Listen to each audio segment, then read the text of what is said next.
Hello guys, this is your friend Naruto Audio Fanfics and we are back with a new fanfic. Which is what if Naruto awakened a rare Namikaze bloodline and learned his heritage? Part 1. And if you enjoy this fanfic then please press the like button and subscribe to my channel for more fanfic like this. And now let's start the fanfic. By order of the Council of Konoha, Uzumaki Naruto-san, you are hereby banished from Konoha for your crimes. A voice said in the darkened room of where the council held trials for both shinobi and citizen alike. All the clan heads sat in their respective seats and the two elders in front. Tsunade was sitting to the side of the elders with a sad expression bearing her face. Danzo was missing for some apparent reason. Naruto Uzumaki, the Jinchuriki of the Kyuubi no Yoko, the strongest of all Biju, was standing in front of the elders with his head down. Who knew that a mission to save Sasuke would go like this? He went out of his way to try and bring Konoha back their precious Uchiha. But that's not what the Kyuubi had planned. Naruto and Sakura were able to obtain information from one of the Akatsuki, Sasori of the Red Sand, about Sasuke's whereabouts. Tsunade had helped them set up the mission and found two replacements for the team. Sai, a ninja about the same age as Naruto, was assigned on the mission. He seemed very odd to Naruto. Then, the leader of the mission, Yamato, was to replace Kakashi. Naruto thought he had a scary look about him. Didn't help when Yamato would come out of nowhere to try and scare Naruto. During the fight at the Tenchi Bridge, Naruto activated the Kyuubi's chakra from anger and soon grew four tails. Sakura, not knowing he was not in his right mind, tried to help Naruto but he lashed out at her and hurt her arm. It wasn't a fatal injury but when the council got hold of this incident, they went out against Naruto. Koharu and Homura glared at the young Jinchuriki with those stares that they're known for. Homura had always been out for the Kyuubi brat. He was the one who was responsible. Naruto didn't get a good education or told the teachers not to do their jobs when it came to him. The civilians helped out since they hated the Kyuubi anyway. Homura smiled secretly as he and Konoha had now been rid of the Kyuubi. For attacking your teammate, you have been given the charge of attempted murder. Koharu said. But it wasn't my fault. I didn't have control. Naruto yelled back. Then it is your fault. You should have kept your emotions in check. Homura yelled, glaring at the boy with a cold intent. The clan heads looked at each other in a worried manner. They were all thinking how they were going to tell their kids when they find out Naruto has left the village. We do not see the charge to be that of attempted murder. Shikaku said aloud. The two elders glared at him. And you have no power in this trial. You are neither parent nor guardian of the boy and no person in the legal council will help him. Homura said to him, a little too confident in his tone. He was actually the one who ordered them to not take his case. Tsunade had had enough and stood up, slamming her hands on the desk in front of her as she did so. This trial is a farce. You just want Naruto out of the village because the people complain about him. Even when he doesn't do half the things that they claim. She then looked at Naruto. He seemed sad, like he was defeated. You dare call the civilians of Konoha liars? Homura yelled back. Tsunade glared and gritted her teeth at him. Of course. They've been against him since he was a kid and this is no better. You two are taking this accident way out of context. Of course he can't control the Kyuubi. He's only 15 years old. Having control of the most powerful of the Biju would be impossible without years of training, which he only started about 2 years ago. Tsunade's chest was heaving up and down. His fate is sealed, a voice said from the shadows. An elderly man with bandages over most of his body and leaned on a walking stick came into view. Tsunade immediately recognized him as Danzo. He held up a scroll and unrolled it. By the daimyo's orders, Uzumaki Naruto is to leave the village in exile. He can never return as a Konoha shinobi or citizen. He said, trying to hide his own smile. He knew the Kyuubi Jinchuriki would someday cause him nuisance, so he persuaded the fire daimyo to banish Naruto from Konoha. Thanks to his Sharingan under his bandaged eye, it was very easy to convince the man. Tsunade was trembling in anger. She couldn't stand this. Her grandson was going to have to leave even if it was an accident. This isn't right. She sat back down to try and make sure she didn't cry. Her fingers were rolled up into fists and she closed her eyes. None of the other council members or her, the Hokage, could do anything to help Naruto. If the daimyo's signature was genuine, then Konoha just lost the one thing that brought her there. So that's it, huh? Naruto asked the council with an angered expression, but his eyes remained blue. After everything I've done for the village, this is what I get. His chakra began to become visible. Koharu and Homura gasped, thinking the Kyuubi was trying to break free. I've nearly died on multiple occasions for this village. No matter what anyone thinks, this is my home. I've made too strong a bond here to just let it go. I don't care what the fire daimyo wrote on some piece of crap paper. I'm not leaving. Danzo chuckled at the sight. The boy was actually trying to keep up a tough facade. If anything, he knew that he could have made Naruto into a weapon, an obedient one at that. But it was the boy's foolish knowledge that anyone can change. That was not what Danzo thought. If you are a murderer, then you are forever. You can never change something like that. Too bad the boy had been a bit of a pain since he became a genin. First was defeating Gaara during the attack on Konoha during the Chunin exams. The second was bringing Tsunade back so that she could be Hokage instead of him. He knew that he didn't want to take a chance with a third incident that foiled his plans for Konoha. No matter the cost, Uzumaki Naruto had to go. Even if the old war hawk knew that it was all an accident. The clan heads looked at Naruto with a smile on their faces. They respected that he wanted to stay at his home, even if none of the villagers liked him. Homura, however, wasn't so pleased. His wrinkled face became even more so when his expression became angry. This is no longer your home, you demon. He yelled and everyone in the room looked at him. Tsunade glared at him with killing intent.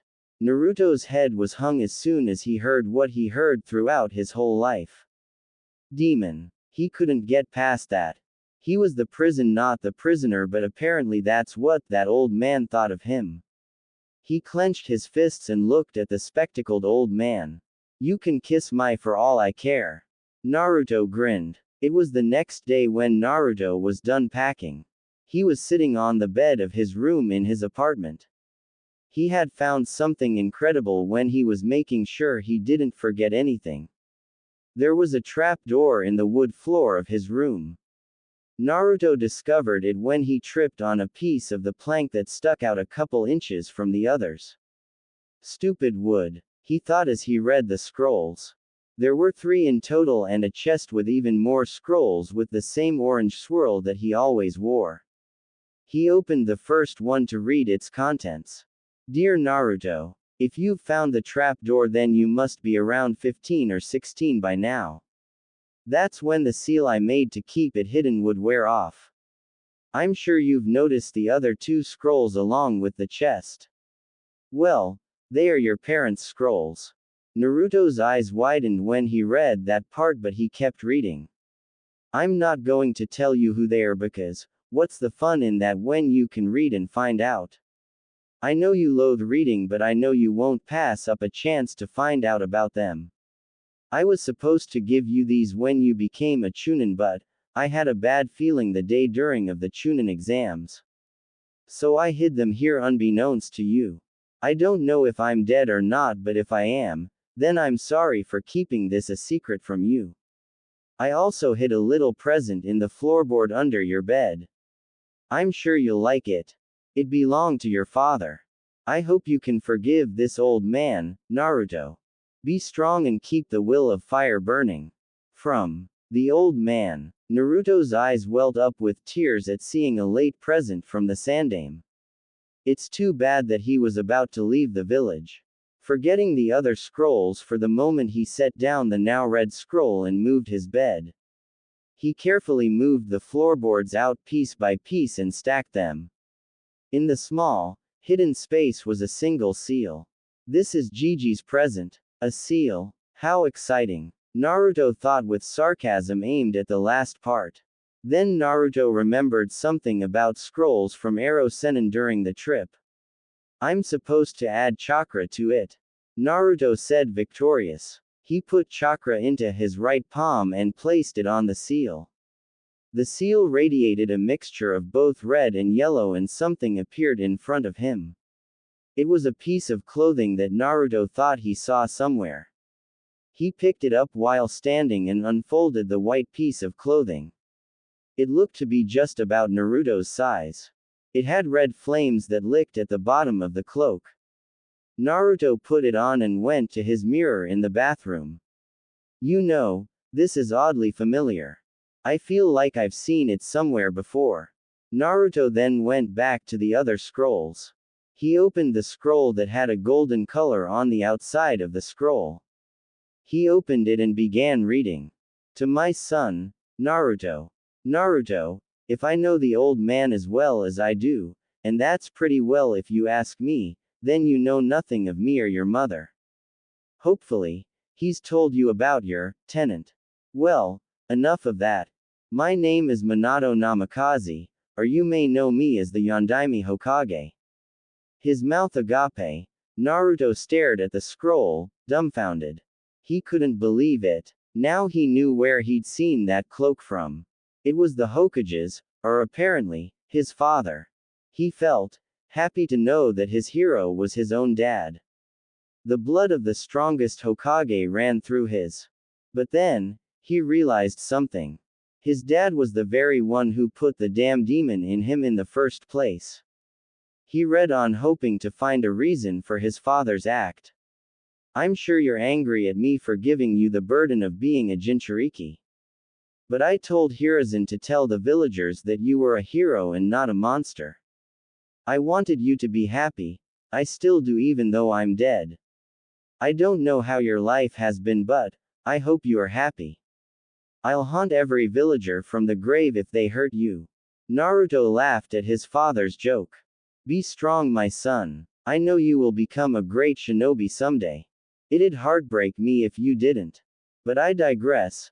I'm leaving you my cloak so that it can make you look as cool as me. Hehehe. Hopefully you didn't get my horrible sense of humor. I'm sorry I couldn't see you grow up. But know that I love you very much, and so does your mother. You'll see her last words next to mine.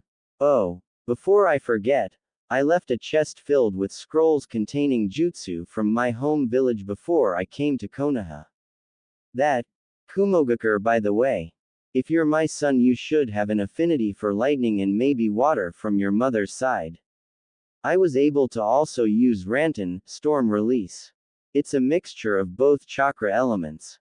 Along with that, I'm leaving you the instructions to the technique that made me known as the Yellow Flash. The Hiraishin no Jutsu. It is Jikuukan ninjutsu at its best. Well, almost anyway, I have to use a seal for it. Maybe you can master it without it. That should be it for what I've left you. I hope you're fine, Naruto. Your mother and I love you very much. Your father, Minato Namikaze. Naruto, without hesitation, went to the scroll that he found out to be his mom's. The scroll was orange. He opened it and read it quickly. Dear Naruto, my name is Kushina Uzumaki, and if you are reading this, then your father and I are dead. We wrote these with our chakra before we died. I'm sorry we didn't get to raise you, or watch you grow into a fine man, and maybe shinobi. My dear Naruto, I hope you grew up happy. I'll never forgive Konoha if they harm you for something we put on you. You see, the night of your birth a man tried to kill me. He had an orange mask with a swirl on it. Minato tried to protect me and you, but somehow the bastard got past your father and, in my weakened state, released the Kyuubi from my body. Oh, yeah, I forgot to mention that I was the previous Jinchuriki, didn't I? Sorry about that. Naruto's sweat dropped at that. I wonder if I took after her, he said to no one in particular. Due to our clan's ability to long life, I was able to live. Our clan originated from Uzu no Kuni before it was destroyed during the Third Great Shinobi World War. We happened to be masters at Fuinjutsu and were damned good if you asked me. I was the one who taught sealing to your father. Somehow Naruto could see the image of a woman pumping her fist in the air at her skill and accomplishment. Naruto laughed at that. Anyway, the Kyuubi began to wreak havoc on Konoha due to the masked man's influence. He possessed the Sharingan. That's probably how he controlled the Biju. Your father fought the man off and the man retreated. But the Kyuubi still raged. So, we used a last resort. We used a sealing jutsu called the Dead Demon Consuming Seal to seal it into you. Your father died immediately after he wrote his letter. Using chakra, it didn't take him long. I don't have long either. My eyes feel so heavy, but I don't want to close them. But I'll have to soon. I'm sorry, Naruto. Please forgive me. I love you and stay healthy. Meet a girl just like your mother. We leave our will of fire to you. Your mother, Kushina Uzumaki. Naruto began to cry at his mother's last words. He didn't hate them at all. He was happy to know that they loved him. And now, even if he didn't meet them, he loved them as well. For they were his parents. He put the 3 scrolls away and put them into the chest. He unrolled his own scroll and put the chest on it. Naruto made the ram seal. He contained the chest inside the scroll. Something he learned on the trip, since it did come in handy at times. He stood up and made one last check before he left the room with a saddened look. He made his way down the streets of Konoha. He anticipated the glares but shrugged them off as always. You'll be happy to know that I won't be here any longer. The young Namikaze thought as he saw the village gate. He did notice some gasps from the people, saying something about him looking just like the Yondaime. He grinned as he kept walking. He guessed the cloak's cool look power was already working. He saw people in front of the gate as he stopped just a few feet from them. The blonde saw Tsunade, Jiraiya, Kakashi, Guy, Sakura, and teams 8, 10, and Guy looking at him. Most of them had astonished looks on them. Most likely at Naruto's new attire.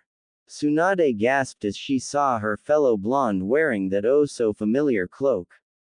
Naruto, where did you get that? She asked him. She'd wondered if he found out about his parents somehow, but she quickly threw the notion away. There was no way he could have. She shook her head chuckling. I found it in my room. Turns out, I'm the son of someone famous. Naruto yelled loudly while grinning. Jiraiya was aghast. He looked like the spitting image of his student. Except for the whisker marks and shorter hair, he could have been a carbon copy. The perverted sage looked sadly at Naruto as his friends had gathered around him asking who left him the cloak. He guessed that they knew but were confirming it. He knows. Jiraiya looked at Tsunade. I wonder how he could have found out. She mused. Jiraiya shrugged. He certainly lives up to his unpredictable streak. The sage said, smiling to her. After Naruto was done telling them, they were all shocked, and yet, happy for Naruto. Hinata and Sakura especially. They felt sorry by the way he was always looked at and without parents. Naruto went around saying solemn goodbyes to everyone. He hated having to see their saddened faces. I guess a spar would be out of the question. Dobi. Kiba asked jokingly. Naruto shook his head sadly. Not this time, Kiba. But if we do meet again, you bet you're that I'll win. He yelled, hitting his chest with his right fist. PFF'd. In your dreams. Naruto laughed and continued on. He stopped in front of Hinata. Naruto-kun. Is something wrong? She asked, blushing slightly as he looked at her with his blue orbs. Those eyes always made her look away, for fear that she'd become lost in them and faint. Naruto suddenly hugged her and her face went redder than Jiraiya's cloak. Naruto let go and smiled at the Hyuga heiress. I know I never show it to you, Hinata, but you're a great friend. Always there when I was a kid and crying when the villagers kept calling me demon. You're one of the reasons I didn't hate everyone in the village. Thank you, Hinata, he said, scratching his cheek and was blushing a little. And no, it was nothing. You've always been a good friend as well, Naruto-kun. She said at him, successful at not stuttering more than one word in a sentence talking to Naruto. She saw him smile back and she reciprocated with her own. It tore her heart that she'd never see the boisterous blonde or work up the courage to finally tell him her feelings. Naruto finally finished his near-tearing goodbye to Sakura. Both of them were sad, but he knew Sakura felt worse. She was now the last original member on Team 7. I'm sorry, Sakura-chan, he said to her sadly. Baka, it's not your fault. She hugged him and was now staring at Tsunade and Jiraiya. He took off his headband and handed it to Tsunade. I'm really sorry about this, Naruto. If only the council would take out those sticks in their asses. Naruto laughed at Tsunade's statement. It's not your fault, Ba-chan. Those old bags were looking for anything to kick me out. Naruto complained. He hugged her for the last time and faced Jiraiya. Don't be a stranger, Gaki. Jiraiya said, trying to ease the atmosphere, but it didn't seem to work. Tsunade hit him on the head. OWW. He grasped his head to try and soothe the pain. That's all you have to say. Tell him a real goodbye. She yelled at him and he sighed. Naruto laughed at the silver-haired pervert and got his attention again. Where are you going to go, Gaki? Suna. Jiraiya asked with a raised eyebrow, curious. Naruto shook his head. Gaara's probably still recovering from having his demon sucked out of him.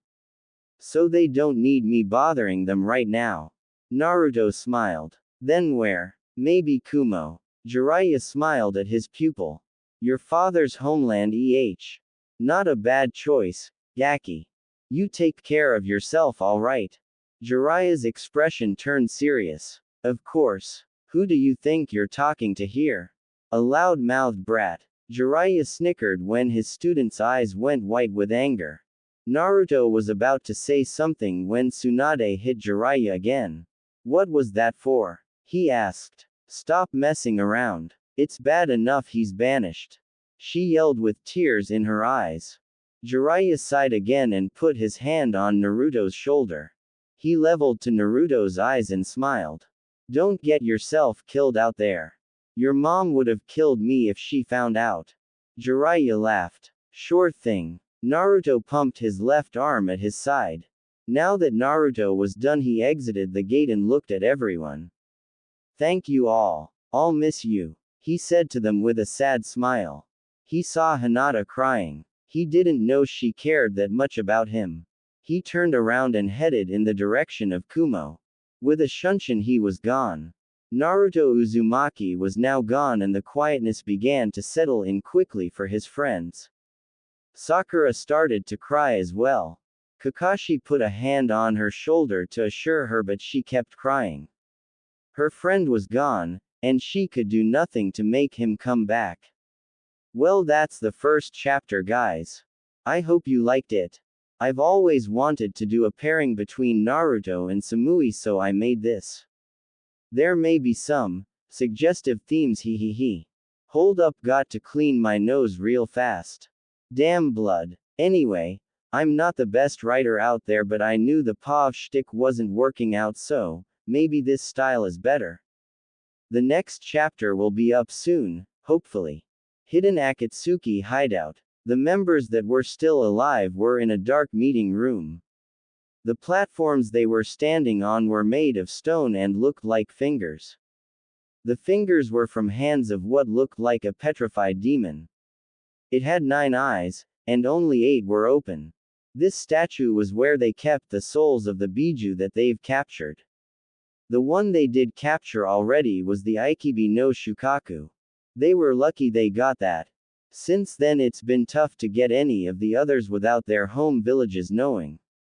The increased security since the Shukaku's capture has made progress, less than extraordinary. Leader Sama, I've got news on the Kyubi kid. A plant-like man said in a holographic form. He looked like a humanoid Venus flytrap. He wore the same Akatsuki cloak like the other members around him. What is it, Zetsu? A man whose eyes had a ripple-like pattern around each of his pupils and had a light purple iris and sclera. His hair was similar to Naruto's but was a little longer and still spiky. He hid the bottom of his face under his holographic cloak. He was the leader of the outfit known as Akatsuki. It seems that's he's been banished from Konoha. One half of Zetsu said. Good. Now we can take him. The black half said. The leader closed his eyes to think about who to send. He figured Deidara and Tobi still needed work as a team, so maybe Itachi and Kitsune. Itachi was very proficient in fighting the Kyubi's container while they were extracting the Shukaku. He nodded to himself and opened his eyes, showing those same, mysterious, eyes again. Itachi and Kitsune observe him for now. Is there anything else? Itachi just stood like the statue his was standing on, stoic and quiet.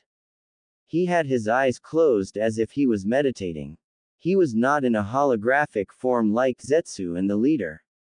He really had nothing against Naruto, but he had no choice but to keep following pain until Madara said not to. And then there was his little brother, Sasuke. He still had to deal with him. I think our fight should be somewhere we've both known, but where? I need to plan every detail. Kitsune, on the other hand, looked excited to finally get some action. His Samahata had been itching to get some chakra from a Biju for a couple weeks now. He wondered just how much stronger the Kyubi kid had gotten in the past 2 years since he last saw him. He chuckled to himself at the thought of defeating him. Hi. It seems that he's heading to Kumo. A masked hologram said. He adorned the cloak as well and seemed to be very dark-skinned. His name is Kakuzu. Kumo. Why would he go there?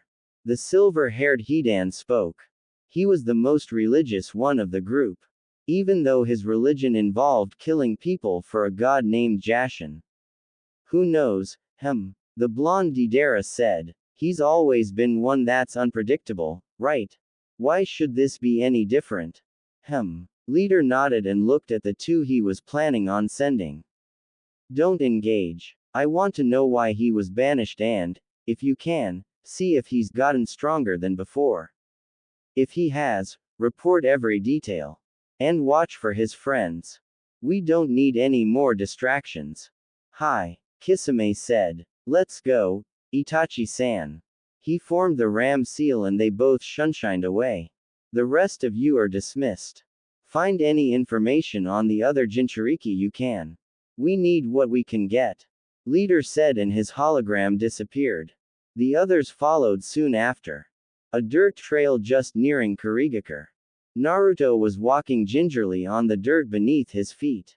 He tried not to get his new cloak dirty since it was his father's and he didn't want to ruin it on the first day. He looked up at the sky while holding his backpack's straps and sighed. I wish I was never a Jinchuriki to begin with. He then stared back ahead of him and past some merchants who were on the same path. They looked like they were headed to Konoha. Walking a few kilometers ahead, he came across a fork in the road. He bent over and read the sign. 2 days to get to the land of rice fields. 3 days to get to Kiri. He went on the right path and headed to Kiri. It was the country he had to get by first on his way to Kumo. But something was sort of bothering him, like he was being followed or something. Naruto quickly turned around to see if he could catch the stalker, but to no avail. He just saw an empty dirt road in front of him. He returned to walking the path to Kiri and shrugged off the weird feeling he was having. It's just my imagination, I guess. After a few hours, he decided to rest. It was nighttime now and he didn't want to risk traveling at night. He set up camp to the side of the trail. He sent a clone, who quickly returned, to get some firewood and used flint to make a campfire. The blonde Jinchuriki sat in front of the fire, trying to keep warm. He let his mind wander as he gazed at the flames. He wondered if the Raikage would let him stay in Kumo or even let him become a ninja there. Even if he did become a ninja there, he wondered if he'd be accepted.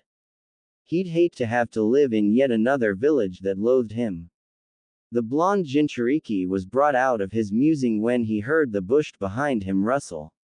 He quickly got up with a kunai drawn in his right hand.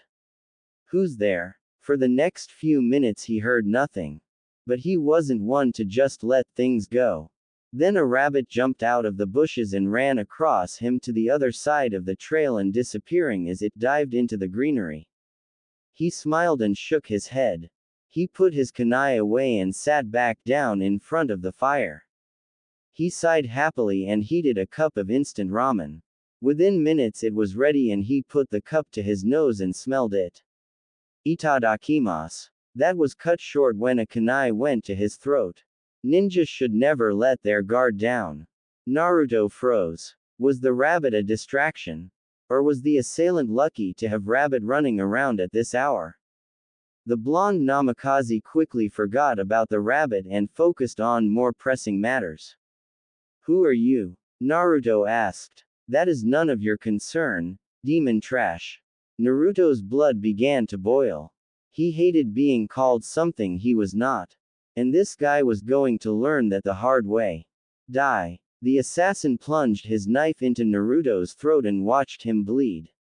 He smiled beneath his mask. He threw the body to the ground and it popped into white smoke. What? Naruto had used the kawarimi to escape just before he was killed. He replaced himself with a clone he secretly created when the assassin got him. Naruto may not be book smart, but in a fight, he can be a certifiable genius.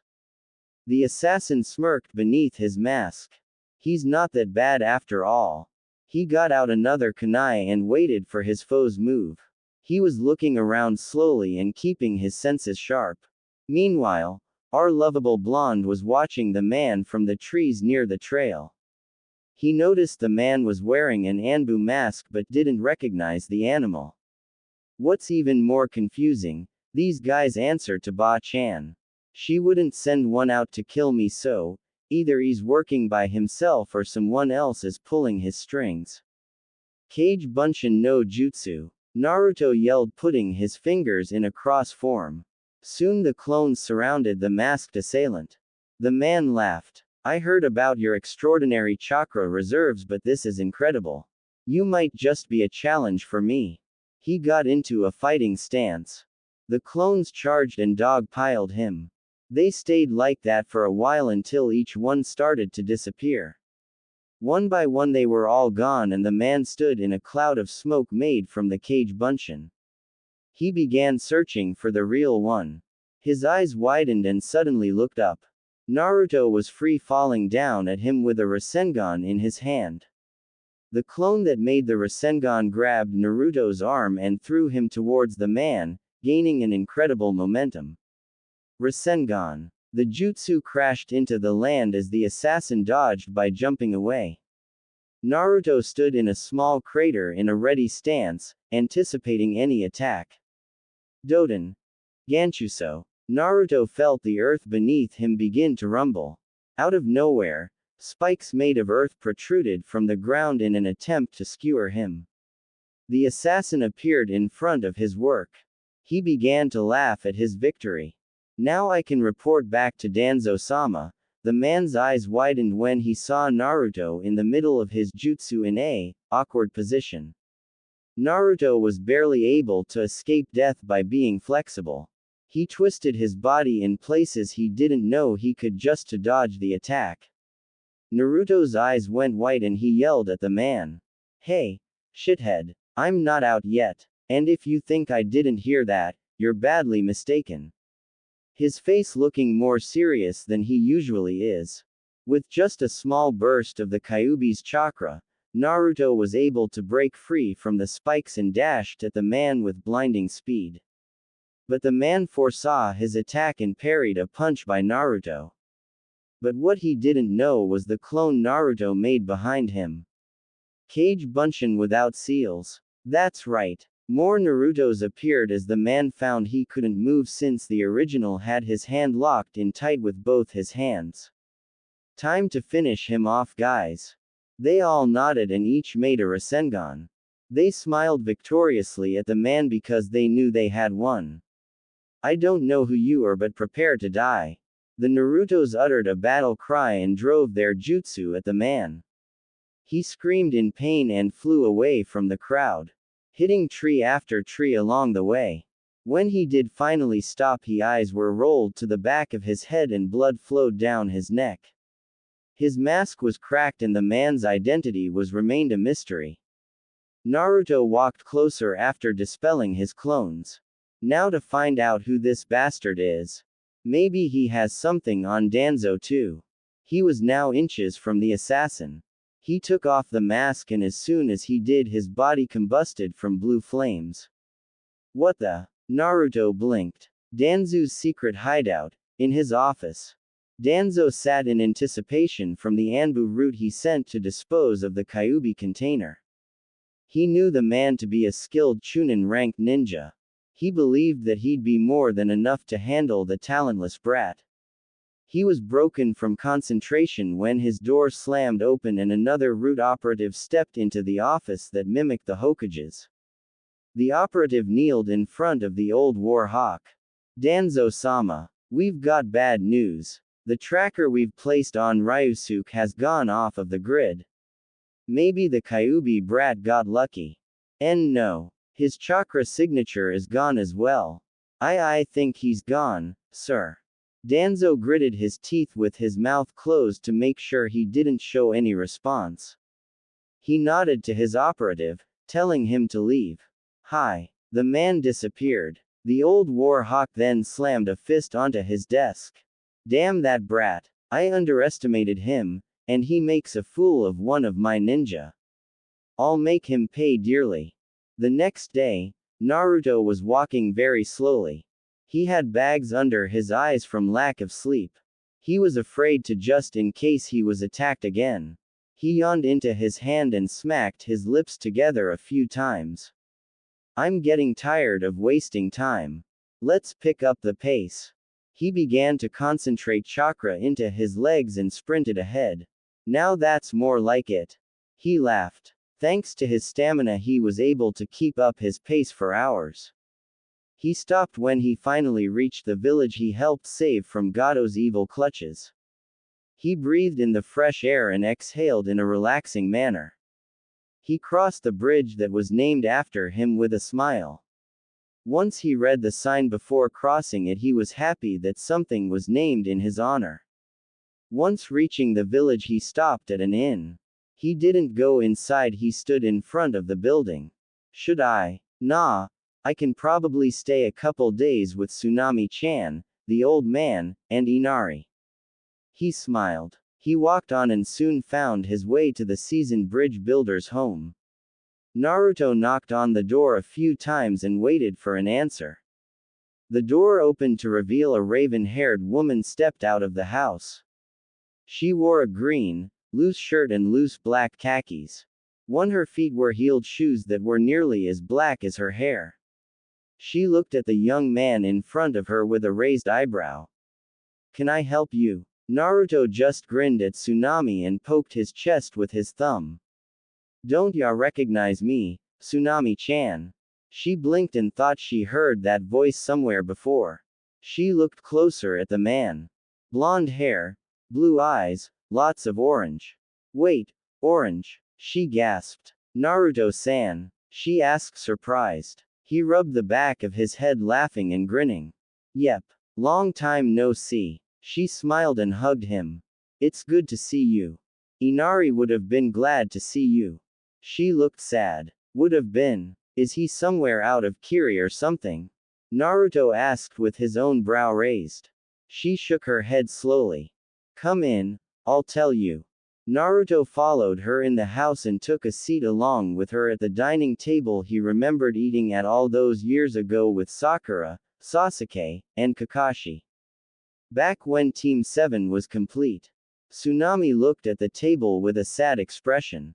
Inari, he died a year after you and the rest of Team 7 left us. He suddenly got an illness that not even our best doctor could have cured. She began to cry. Naruto was heartbroken. He had missed the little kid that was so innocent. Hell, he was even younger than Naruto when he got here. And he was gone. That was something that Naruto could not comprehend.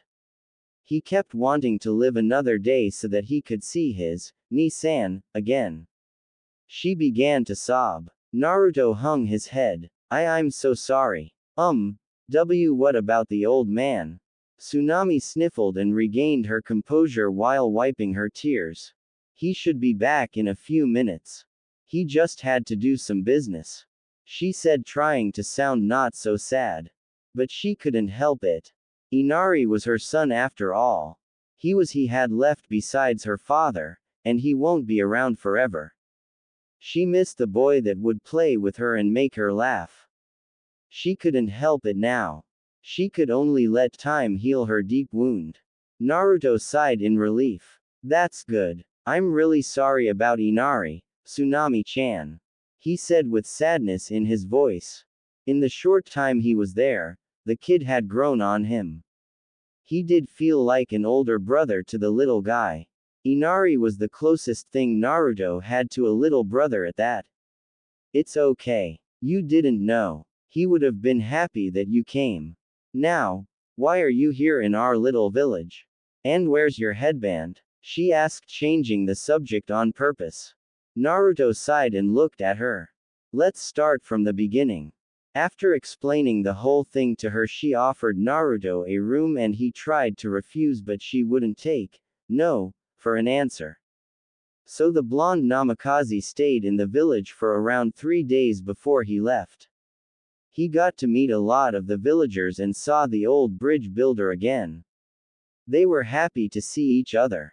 He also visited the grave of Inari, which was made right underneath the great Naruto bridge. Seeing it made him cry. During those few days, Naruto noticed that the village placed a monument at its center. The statue displayed Team 7 in their glory days. When Naruto asked who made it, he was told an old stonemason made it before he left. Apparently, the stonemason was around when the village was saved. So, in honor of the shinobi team, he made the statue. Naruto was happy about that. When it was time to go, Naruto was left with the whole village waving at him with smiling faces. I wish I got this when I left Konoha. He thought sadly and pressed on. 3 days later in Kumo. Naruto was now in front of the gate that blocked him from either becoming a ninja again or live there peacefully. He hoped on the shinobi option. He had too much energy to just sit around and do nothing. He almost walked in when he was stopped by 3 ninja. 2 were female and the last one was male. The one ahead of the group, obviously the leader, looked at Naruto with a confused look. She had blonde hair that was put into a long ponytail by a tight bandage. Her black eyes were staring at Naruto, but he didn't feel any hostility towards him. She wore mostly black and her arms were bandaged. Her Kumo headband was on her forehead like most ninja. Lastly, were the fingerless gloves that she wore. What's your name, kid? The blonde asked him. Naruto remained calm. He didn't want to provoke any ninja, and being outnumbered didn't help. Namikaze Naruto. He said, smiling. Oi, you sure that the censor was right? He said there was someone that had even higher chakra than B-sensei headed for the village. The silver-haired ninja said. He looked very relaxed while sucking on a lollipop he had in his mouth. The blonde in front of him blinked a couple times. She walked back to her group and they began to talk. Naruto couldn't hear a word. So, who is he? The red-haired Karui asked. A spy. Yugito shook her head. That smile of his was genuine. He didn't lie. I remember being told to watch for a Naruto Uzumaki, not for Namikaze. Maybe we should take him to the wreckage just in case. Or else he might get so mad that he'll level all of Kumo with a blinding rage. Omoi suggested, making Karui shake her head at the ridiculous idea. Yugito nodded at the idea. She walked back over to Naruto and looked at him again. You're coming with us, she said. Naruto got frantic for a second. Hold on. What did I do? Nothing. We're taking you to the wreckage, she replied casually. Naruto sighed in relief and wiped some sweat off of his forehead. Then he smiled at Yugito. That's great. I was going to see him anyway. She gestured for him to follow and they walked slowly through the village. Naruto quickly obliged in excitement. This might have been his only chance to live in peace. While he walked, he saw people looking at him and whispering some things. But the looks he got weren't of hate and malice, they were of curiosity and question. He saw a few old people bow at him and that made him blush in embarrassment.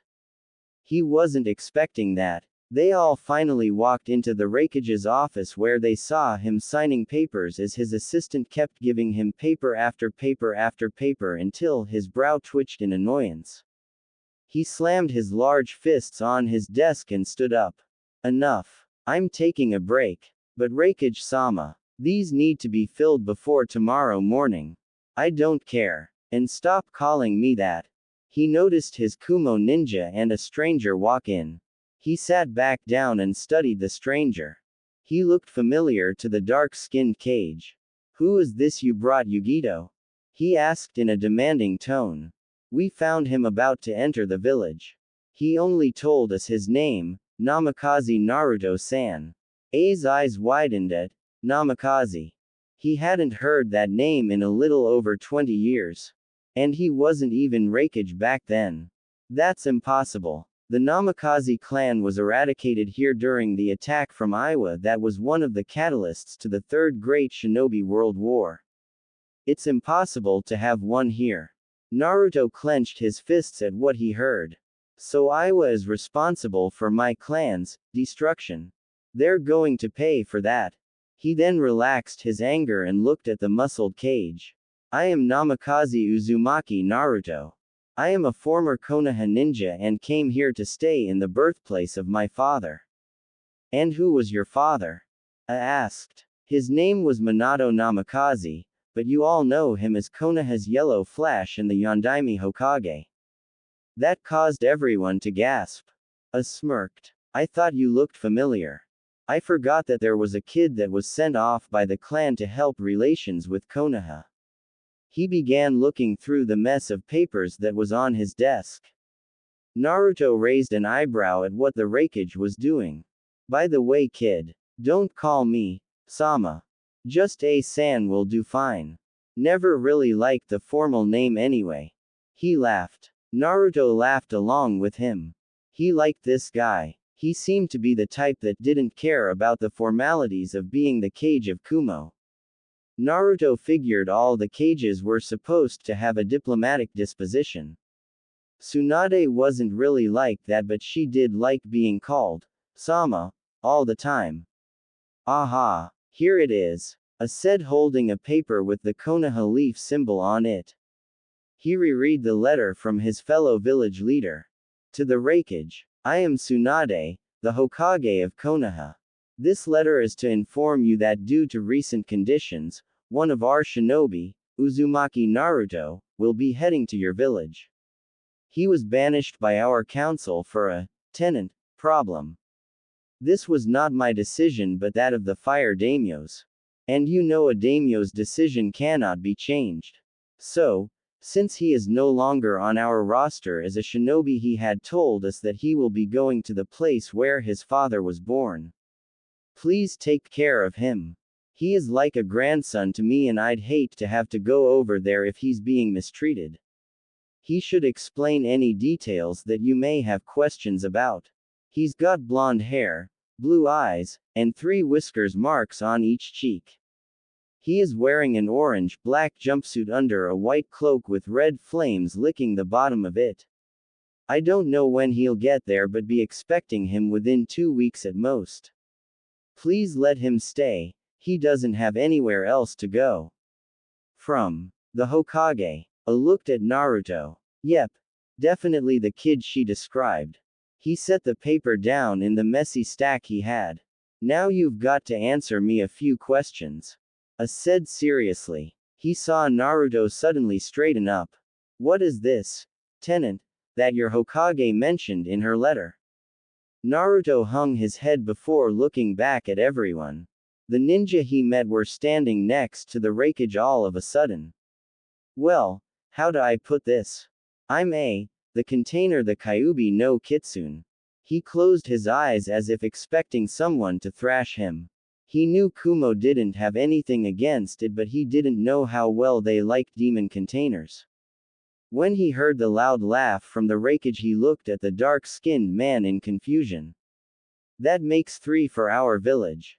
I don't believe it. Wreckage-sama. Language. The assistant scolded. I just laughed. 3. Naruto wondered. What was the wreckage talking about? So I guess we have something in common, Naruto-san. Yugito said to him, smiling. She didn't know that she'd meet the container of the most powerful demon in shinobi history. But now it got her interested into the younger blonde. So you're, Naruto said to her. Yugito nodded. I am the container of the Nibi no Bakunako, Yugito ni. Good to meet you, she said happily. You'll meet our other Jinchuriki soon enough. But when you do, be careful. He can be a little hyperactive. I said to Naruto, trying to describe his brother. Naruto just laughed and rubbed his nose. I'm a pretty hyperactive guy too. I'll be fine. The others just sweat dropped at that statement. They wondered if another hyperactive container would cause them more trouble than he's worth. Now that is over with. What rank were you in Konoha? Naruto hung his head again. Genin, he said in a low tone. Really? Yugito yelled, surprised. Naruto nodded. I failed the first Chunin exam I took and I was out of the village on a training trip with my sensei for 2 years, so I stayed a genin. He explained. I thought about this for a few minutes. He could tell the boy was at least at high Chunin level or low Jonin, but should he make the kid a Chunin or a genin? He rubbed the bridge of his nose in frustration. He finally sighed and shrugged.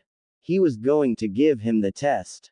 Alright, Naruto. Here in Kumo we have a test. I want you to fight against one of my Chunin and see how well you do. Winning or losing won't matter.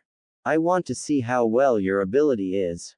Deal. Naruto grinned. You got it. I'll make Chunin for sure. That made a smile. The boy was confident. That was a good trait, sometimes. He hoped Naruto wasn't the overconfident type, but I didn't think he was. Yugito thought the possible new shinobi was amusing. He had a spark to him that was different from B. Maybe it was because he didn't rap. I'm sure you'll be living in your clan's estates, so I'll have these 3 show you to it.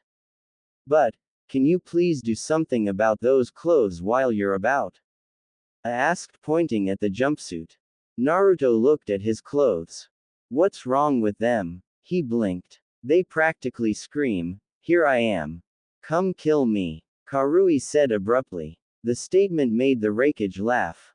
Naruto hung his head. Alright, I guess it's something I'll have to deal with if I'm living here. He sighed and straightened up. Let's go shopping. He yelled a little too excited. Oi, wait up. Omoi yelled, trying to catch up. Karui and Yugito stayed behind. Karui sighed. Yugito. Give him this. I'm sure he'll need it. I said and handed her an envelope. She smiled and nodded. They left to catch up with the boys. Do you think that I made a good decision, Haruna-san? I asked his assistant. She only smiled at him. I think he may be useful to Kumo. He doesn't seem the type to betray the village he belongs to. But, I do worry what side he chooses if we get in conflict with Konoha. Besides that, no, I don't think you did, Raikage-sama. I told you to stop calling me that. Call you what, Raikage-sama? She raised an eyebrow, looking like she didn't do anything wrong. That, I don't follow. I was sweating now. He couldn't tell if she was joking or not. But he started laughing anyway. He loved how there were so many different people there were in his village. Well guys, here's chapter 2. Like I said above, I had an invitational. And I've got a match again tomorrow, so don't expect me to start on chapter 3 soon. I will update when I can, but I don't think it takes more than a week or so to do it, so that should be well. Thanks to everyone who read and reviewed. I appreciate the support and I will continue this story if you want me to. Thanks guys. Are my clothes really that bad? Naruto asked as they walked through the bustling streets known as the shopping district. There were many people and stores on either side of him. He was amazed that they had more variety of clothing stores than Konoha. And what was better, was that none of them even glanced at Naruto. He liked not being glared at. It felt good. Of course. We'll have to do something about the cloak too. Yugito said as they walked into a store. This store was for Kumo's shinobi, but they also had civilian clothes as well. Yugito began looking around for clothes that would suit Kumo's new shinobi. No way. I'm not getting rid of this. It's my father's. Naruto yelled a little angrily. Relax, we can change the color. White is too noticeable, so we'll ask a tailor to do that. It'll still be your father's but with your own style. The older blonde said, smiling. Well, okay. Naruto was defeated. Yugito began looking around the store and slowly picked out a few clothes. Soon, she had a small pile in both of her arms. Here, try these on. I don't know your sizes, so I don't know if they fit. She giggled. Naruto nodded and went into a changing room that wasn't occupied. He tried on different clothes, most of which were small, until he found some that actually fit. He looked at the mirror in the room to see what he looked like. He wore a black muscle shirt that hugged tightly to show off his build. He also wore white-colored arm bands that covered his forearm. They each had the Kumo symbol on the back hand of the protective armor. Naruto chose the loose-fitting black khakis as his pants since the others were too small. On his feet were the same type of shoes, but were black as well. I look like I'm going to a funeral. Naruto shrugged. He figured it was better than nothing. He walked out to let everyone see. Well, the others, well, the girls, had one word come to mind: hot. But they didn't let that show to someone younger than they are. Karui was the first to speak her opinion. Looking good, new guy. Now you look much better without all the orange. She praised and he blushed at the compliment. Thanks. But what about my cloak? We have to buy these first. Come on. Yugito said and they all went to the clerk. Naruto was surprised he got all of the clothes at the same price and no get stiffed. His face saddened at how his old village treated him. What's wrong with you? Karui asked. He shook his head. Maybe he's sick. Maybe he caught a virus that'll spread around the village and cause an end to Kaminari no Kuni. Omoi said, over-exaggerating things again. Karui just slapped her forehead. Only you would think up something so ridiculous. Naruto just laughed at the pair's antics. You two make a good couple. Karui was about to hit Omoi when she heard that. She glared at Naruto and he was scared of her gaze, to say the least. We're not together, Yubaka. He's my cousin for Kami's sake. Naruto just scratched the back of his head and laughed nervously. Sorry. Didn't know. But what's wrong, Naruto-san? Yugito asked, remembering his look of shock and then sadness. It's nothing. Oh, I'm going to go look over there. Naruto ran off. Yugito sighed. He remembered something that made him like that. I wonder what it was though. After Naruto was done browsing, they went to a store mainly for shinobi. When they entered through the cloth of the store, their first sight were large weapons hanging off the walls. Axes, hammers, swords, kamas, sai, and many other types were everywhere. Naruto looked amazed at all the weapons. But his natural senses went back into gear and stayed on his toes. Being thrown out of stores kind of do that to someone like him. But after he followed the Kumo ninja around the large interior of the store, he relaxed. Maybe I'm overreacting. People here don't know me, so how would they know what I am? He laughed to himself quietly. Ah, here we are, Yugito said as they were now in the katana section. What are we here for? I thought I was going to get my cloak tailored. Naruto asked. We're getting to that too, but we need to find you your sword. She said, smiling to him. Naruto merely tilted his head to the side with a raised eyebrow. But I don't use swords. You will if you're going to be a ninja here. Omoi said and showed Naruto that they were all carrying swords.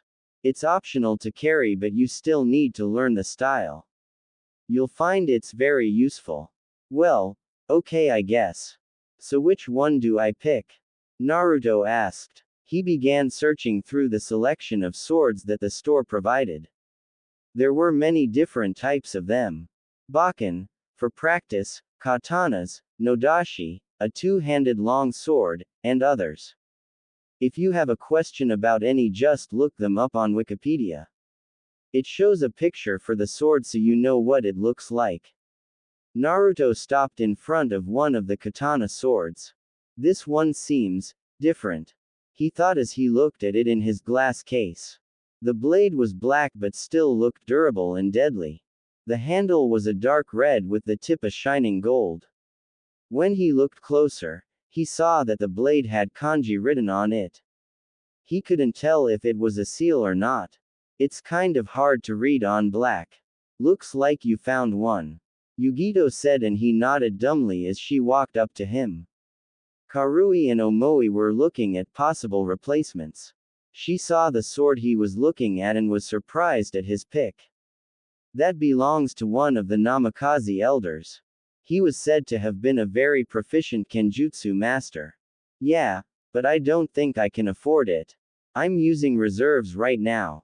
Naruto laughed, scratching the back of his head. She put a hand on his shoulder and he looked at her. You didn't think that the money we're using is our own personal money, do you? It's all paid for by the rakeage. Naruto smiled widely and yelled to the clerk to get the sword. The man walked up to him, and the closer he got, the taller and bigger he got. When he got up to Naruto, he was towering, both blondes, and looked to have as much muscle as a.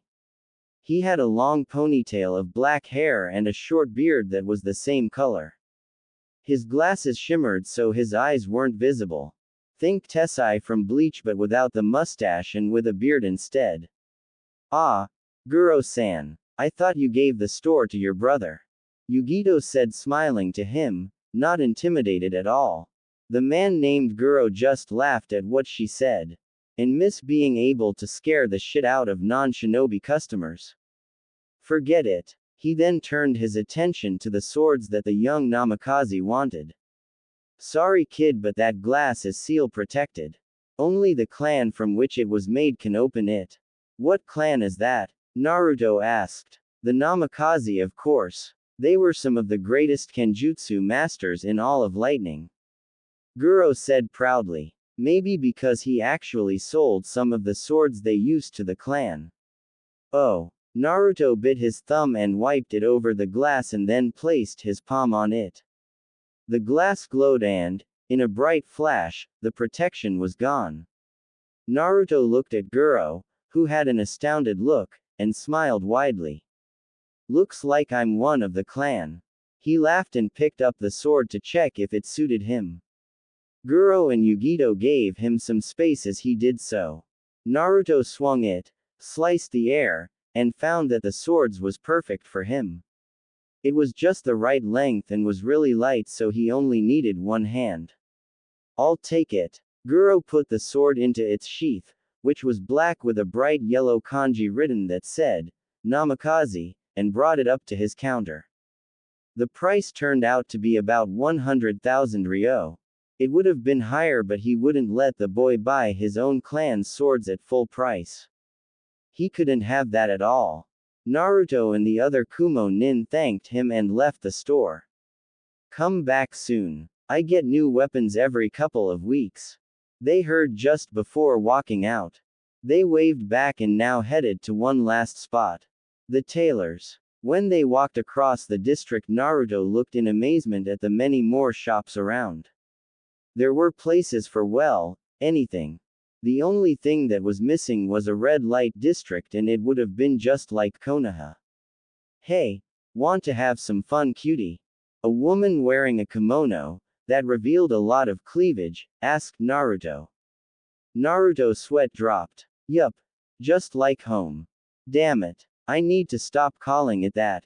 It's not home anymore, not after what they did. He shook his head at the woman, who puffed up her cheeks and pouted. She didn't take rejection well, apparently. They finally entered their chosen destination, and although it wasn't the biggest shop in Kumo, it looked nice. There were many different styles of clothes and dyes and books for dyeing said clothes. All in all, it was just the place for the Namikaze's cloak. Welcome. The bald clerk said to them. How may I help you today? We need to get this Gaki's cloak dyed so he doesn't get killed. Karui said, pointing her thumb at Naruto. Great. Now she sounds like Ba-chan.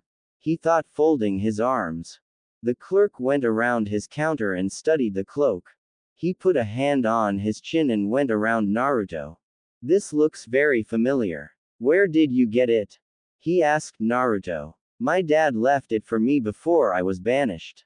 Who was your dad? The Yondaime Hokage. He was a Namikaze. Naruto said simply. The clerk blinked. Namikaze. He shouted loudly. Almost as loud as and that's loud. Is there a problem? Yugito asked. She thought that the clerk had some sort of problem with the clan, so she put a hand in her kunai pouch just in case he did something. Right away, Namikaze-sama. The clerk yelled and went into the door behind his counter after nearly tearing the cloak off. Black with red flames, please. Yugito yelled before he disappeared. Naruto just blinked at what the man did, confused at being called Sama. He had never been called that before and was just called that by an old man. What just happened? He seems to be a fan of your clan, Gaki. You didn't forget that your clan was really famous here, did you? Karui asked, her hands on her hips, raising an eyebrow. A few minutes passed and the tailor came back with Naruto's new cloak. The white was replaced with black and the flames were now a dark red.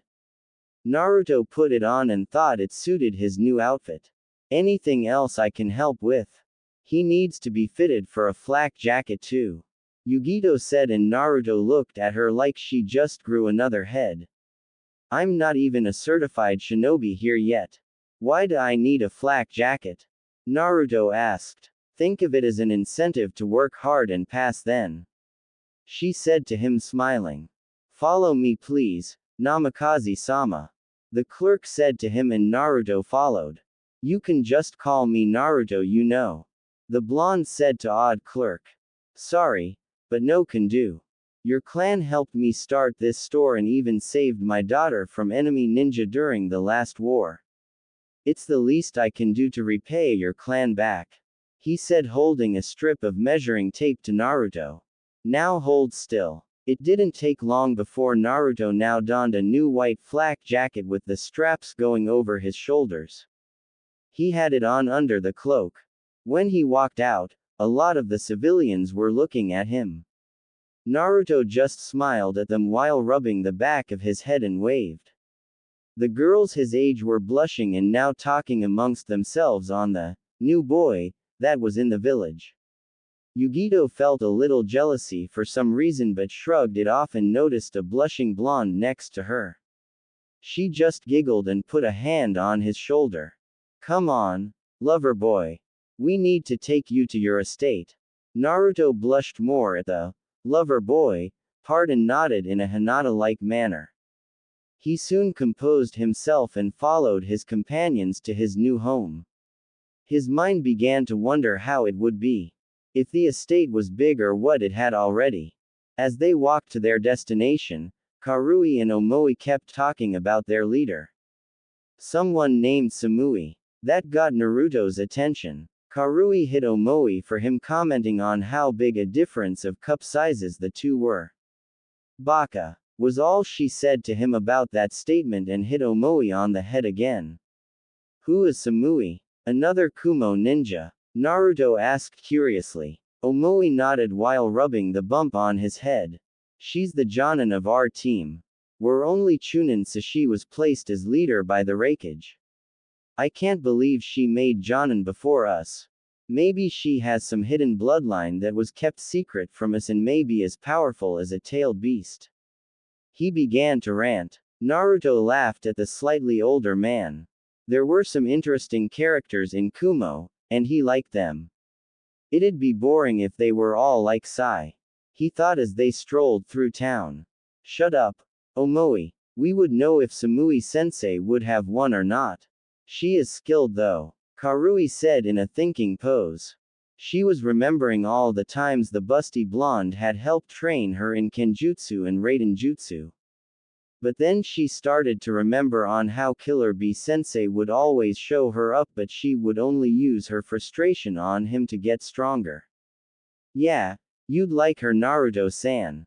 She comes from an unknown clan that came here to Kumo. Hey, who wants to bet the first thing he notices are her? Yugito asked Omoi and Karui. The two put 200 ryo on that and Yugito bet 200 that he wouldn't. Naruto just laughed at the whole thing. That was when they were now standing at Naruto's new home. To say the least, the estate was huge. It seemed to be very spacious and homey. They toured the house and Naruto liked what was around.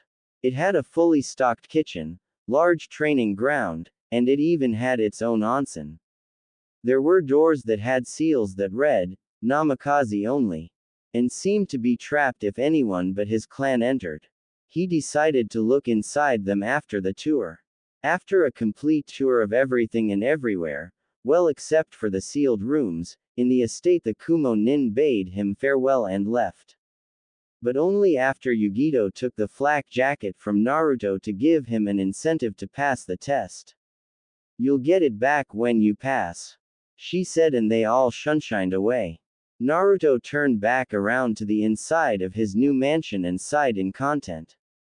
Finally, somewhere to live where I'm not nearly killed. Huh, I wonder what she meant by when. He laughed and went into the mansion. Konoha Council's courtroom. Tsunade was in the middle of the courtroom being questioned by the civilian council.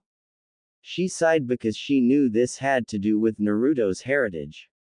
She folded her arms under her and stared at the old geezers. Let's get this over with. Homura and Kaharu were staring down at the blonde Hokage. Homura was the one who was mostly angered that a demon would dare wear the cloak of the man who defeated it. We want to interrogate Uzumaki Naruto about him wearing the cloak of the Yondaime, he said to her in his business tone. The man was not pleased. Not one bit. Mostly because some of their ninja patrolling the border found a dead, masked shinobi near a campsite. He knew the demon was responsible. It's simple why he's wearing it. It was given to him by his father. Tsunade said with a smile that bordered on a smirk. The rest of the civilian council gasped at what they heard. Impossible. One of the lower clan heads, namely a ninja by the name of Jin, yelled. There's no way that demon is the son of the Yondaime. Blasphemy. Shut up. Tsunade yelled at them angrily. You're all blinded by your conceited ways of thinking and misguided views that you can't see the fact that Naruto is in fact Minato's son. Minato would never have asked someone else to give up their child and live the way you all treat him, her. So he used his own son for the jutsu that cost him his own life. If it wasn't for Naruto, then you'd all be dead and I'd be sitting in Tanzaku town drinking sake and gambling to my heart's contempt. You will not speak to the Sioux, Homura was about to say when he was overcome by a wave of killer intent courtesy of the busty Hokage. No. You shut up, Homura. She yelled and then pointed at both Koharu and Homura with her right index finger. It's because of you two that he was never allowed to have a family. It was you two who made him a pariah and would take any chance to have him either assassinated or banished. Unfortunately, you succeeded in the latter. And even if he did get a home, she turned her attention to other council members. You all would drive him away, beat him to an inch to his death, overcharge him, sell him lower quality products, and the list goes on. If I was Kami, you'd all be damned to the deepest level of hell I could think of for what you all did to that poor boy. He had no choice about becoming a Jinchuriki and neither did you. Tell me, Yukari-san. She said to a man with a white robe with a large shuriken insignia on the front of it. He had short, combed dark brown hair. Hi, Hokage-sama. If the Kyuubi attacked the night of Tenten's birth and you agreed for the Yondaime to use her, would you do everything in your power to help her live a normal life? For her not to become a pariah of Konoha? She asked in a serious expression. Why yes. I would never allow that. She's my daughter. Then why should Naruto be any different? Because he was cursed to have the Kyuubi in him. You should all know by now that he could not control the beast when Sakura got hurt and when he came back to the village. What was he like? The Hokage asked as she scanned the faces of the council members. That doesn't matter. That demon deserved what he got.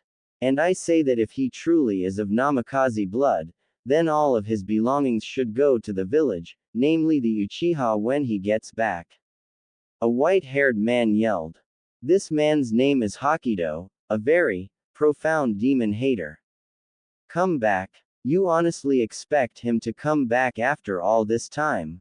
He went to Orochimaru. No one leaves when they join that snake. Tsunade said with gloom in her voice. Then it should still go to the village. Homura yelled. Then all you'll get is an empty apartment and some instant ramen. Tsunade laughed. The mansion the Yondaime used to live in along with his wife is locked by blood and he's not here to open it. Why is that? Oh right. You banished him. Now see here, what right do you have to keep the place locked up? The ninja Jin asked. What right do any of you have to take it away? You know what? I'm tired and I don't have time for any more of this bullshit. Here is Naruto's birth certificate and who his parents were. If any of you need me, I'll be in my office drinking sake. And with that the blonde Sanin left the council chambers. That bitch. She thinks that just cause what she says is true that I'll go ahead and change my mind. Not even close. If he returns, his throat will meet the end of my blade. Then I'll be renowned as a hero in Konoha.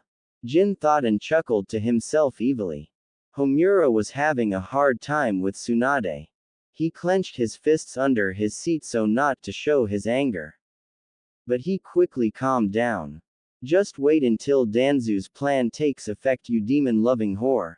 Then you'll not be a problem in Konoha's new regime, where I am a trusted advisor and Danzo reigns supreme.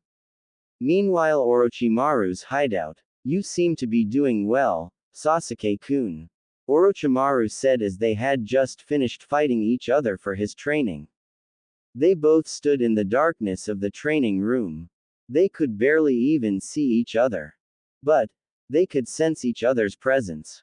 The raven-haired Avenger grunted and got out of his fighting stance. He heard Orochimaru coughing as the snake slithered away for an unknown reason. Now that he was alone, he began planning on strategies he could use against Itachi, his traitorous older brother. But no matter how many times he came up with something, he found that Itachi would counter it with his Mangekyo. The only way to be equal to him would be to get the next stage of his own Sharingan. But to do that, he would have to kill Naruto. And that would mean having to go back to the village he no longer cared for. Sasuke was brought out of his reverie when Kabuto and Orochimaru came back. The snake looked even paler than usual, if that was possible. Sasuke just crossed his arms and waited for what they had to say. It seems we've discovered something quite interesting, Sasuke-san. The four-eyed medic nin said. Your old friend, Naruto, was banished from Konoha a couple of weeks ago. But now he resides in Kumo. Sasuke smirked at that. He had nothing against Kumo, so that would mean it was the perfect chance for him to try and kill Naruto to get the Mangekyo and get even more powerful. Something you want to tell us? Kabuto asked, fixing his glasses. I wish to go to Kumo. Sasuke said in monotone. And why is that? Orochimaru asked with curiosity. Because that is where Naruto is. I need to kill him to get stronger. The snake's mouth grew into an eerie grin that would give a chill to anyone else's spine. He knew his new vessel would be even more powerful if he had the Mangekyo. Very well, Sasuke-kun. We'll leave in a week. Why are you making me wait? Sasuke asked with anger. It takes time to go into a country with as much military forces as Konoha. We need to be prepared for anything. Orochimaru said, and he disappeared into darkness. Sasuke was left alone since Kabuto had gone too. He went to his room and sat on the edge of his bed and thought how much stronger the blonde might have gotten. But then he just smirked confidently. It's just the Dobi. It'll be easy to kill him. 3 days later, Resident District. Naruto sneezed. Someone must be talking about me. He thought as he rubbed the bridge between his nostrils. He was walking around the village to get a feel for it and know the layout. The people were very nice to him as well, which was a bonus. He knew that their kindness wasn't false since they didn't even know him, so there was no way they would hate him. He was taking a break from his training, much to his own ire, but he could not continue to hurt his body every day. Even ninja need to take breaks after all. He noticed that the girls his age would always come up to him and try to flirt with him, but, of course, he was oblivious to such things. And people wonder why Hinata and him never got together. Then his thoughts changed to his training. He was progressing on learning the Hiraishin, but he couldn't seem to manage to get exactly on the spot of the seal. After days he needed a break, hence the walk. But there was another reason to why he was walking around. The Raikage had finally called him in for the challenge he was to take to become a shinobi in Kumo. When he got there, he had just witnessed the dark tan Kage break his desk in half with one arm. Enough paperwork. Can't you do anything else besides bring me paper?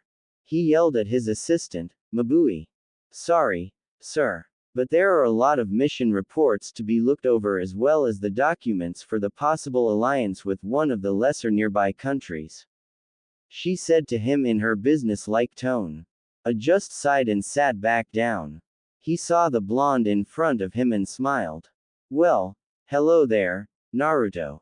How are you doing today? Good, I guess. Could be better if the fangirls don't chase me today. The Raikage laughed at that. Now then. It appears we have 2 things to talk about. The first being your opponent for your initiation into Kumo as a ninja, and the second being what you did to the training grounds of your estate. What the hell happened? A yelled. I was training, of course. Naruto grinned widely, causing A and Mabui to sweat drop. But if you want specifics, then I've been training in both my mother and father's jutsu. I understand the Hiraishin, but what about you cutting a mountain that nearly took out the shopping district? Mabui asked with a brow raised. Oh, that. I was training to control my affinity better. My dad left in his scrolls that I would have to resort to a mountain if I wasn't near any waterfalls. Naruto laughed nervously, rubbing the back of his head. You're lucky it wasn't the whole mountain, just the tip. Or else it might have toppled over. Have you had any progress with any of your other jutsu? I was curious. Coming from Namikaze blood meant that you had to be strong. So he wanted to know if he was. Not much. I learned a few Fuden jutsu, a Raiden and a Sweden. My dad said he was skilled in Ranton, but I'm not sure there's anyone here that can use that. I could use the help in learning it. The blonde Jinchuriki crossed his arms in frustration of that. I laughed a bit. You're lucky. I know someone here to help you, but that's if you pass my test. Bring it on. I'll take down anyone you put me up against. Naruto yelled proudly. I laughed loud this time. Confident. An admirable trait, but can lead to someone's downfall should it go to your head. He said to the blonde seriously. I have decided that your opponent will be. Just then the door opened to reveal a bald man in sports sunglasses. His headband had a white cloth, where he wore around his forehead. He had on a black shirt with a one-strap Kumo flak jacket over it. His pants were a dark gray that nearly bordered on black. He wore regular shinobi sandals. Ah, Jay. The Raikage got up and his giant hand hit Jay's back, causing him to cough. He laughed while trying to regain his breath. You called for me, A-san.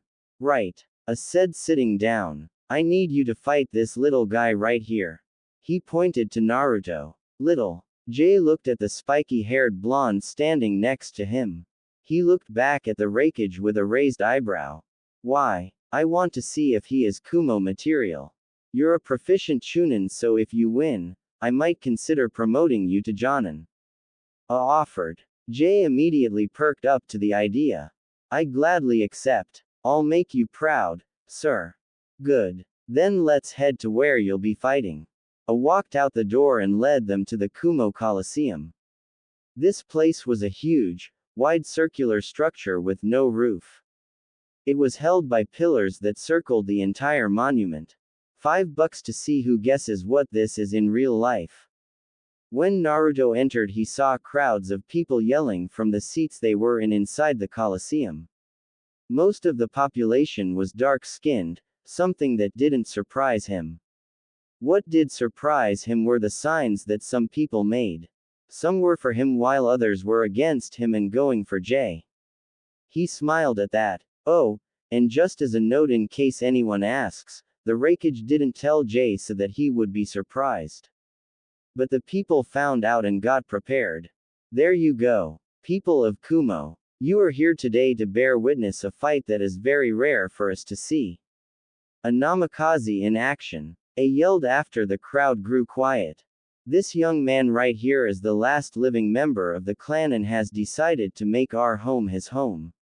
But, he also wants to be a ninja here as well. The crowd began to whisper and murmur. So, I set up a little test. He will fight my top chunin to gain acceptance. Now then, let's get this started. A yelled and the crowd cheered.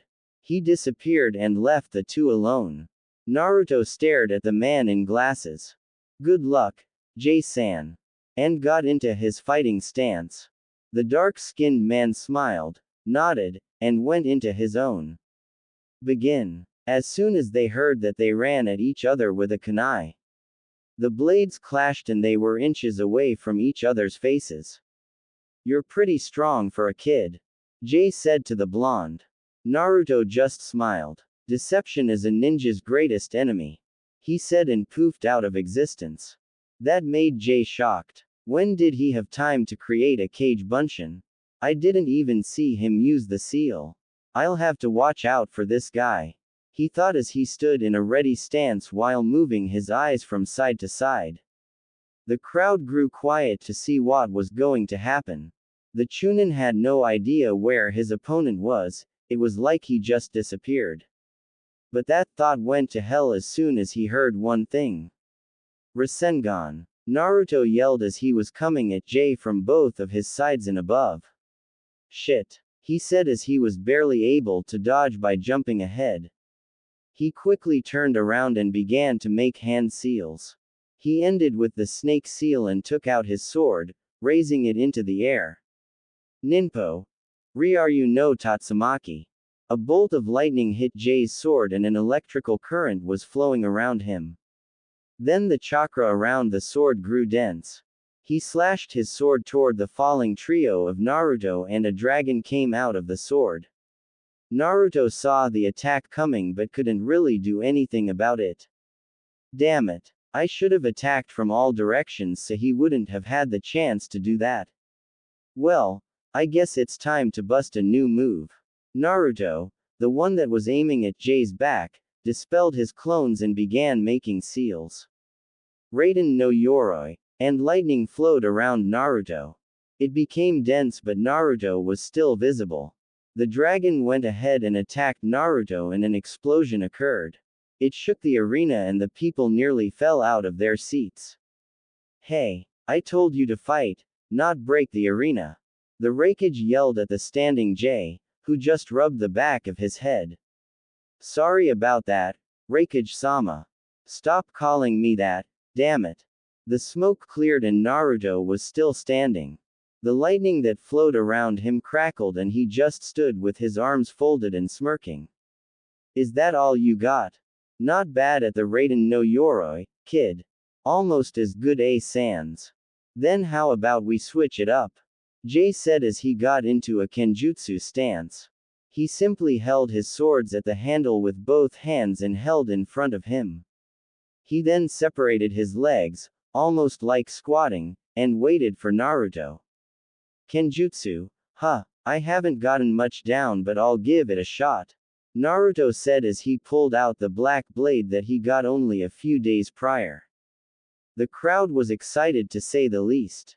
Most of them hadn't seen a Namikaze in battle for years and they had never seen that sword before. The ones that were new to the clan were anxious to see the fighting style of the legendary Raiden users. Naruto lowered his level and bent his elbows until the side of the blade was parallel to his right cheek.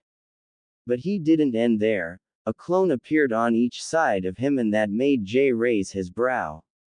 Ready. Go. They yelled and dashed at their opponent. Jay switched to defensive and as soon as they got within a few feet he started blocking strikes that came from all directions. He was barely able to keep up. He's fast. But I have more experience, I just have to wait for an opening, now. Jay slashed and took out both clones as they were in mid-strike.